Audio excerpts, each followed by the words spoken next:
Malachi chapter 3 from verse 10. Bring you all the tithes into the storehouse, that there might be meat in mine house. And prove me now, hear what said the Lord of hosts, and pour you out a blessing, that there shall not be room enough to receive it. Amen. You know, tithes is not only just the money. The Bible said every first fruit that that we gain, we have to give God. That even the firstborn of every child, there was going to kill every firstborn, but even the firstborn, you need to sacrifice to God. The scripture actually related to my life also that 2017 that my car got stolen, and I test God proof in a unauthorized way to me test. No, in the one of the commandments says that you cannot test God, but here it says you must test God through tithes.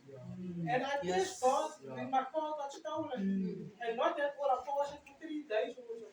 And the Lord came through the second day. After I threw my tithes in, and the Lord came through and the Lord saw me through this person. And I realized, and I actually forgive this person and release them. So we need to test God through our tithings. And even add fasting also to that also. The Lord will bless you. Because 2 hours is the house of God. So you have to bring your, as you like you said, that we have to bring our 10% also.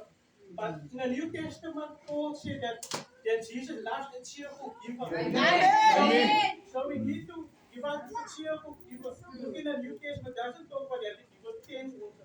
But you have to give out with your cheerful heart also. Because you cannot give your tithes to God, but with your heart, actually, everything starts as the heart. You need to give to God also. Look, as God also, we have to sacrifice Jesus also on the cross of Calvary also.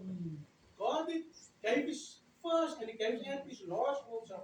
And he sent Jesus Christ to die for us on the cross of Calvary. That was the offering, that was the tithe also, which God actually sacrificed to the whole world also. Abraham had to go out to Jesus also.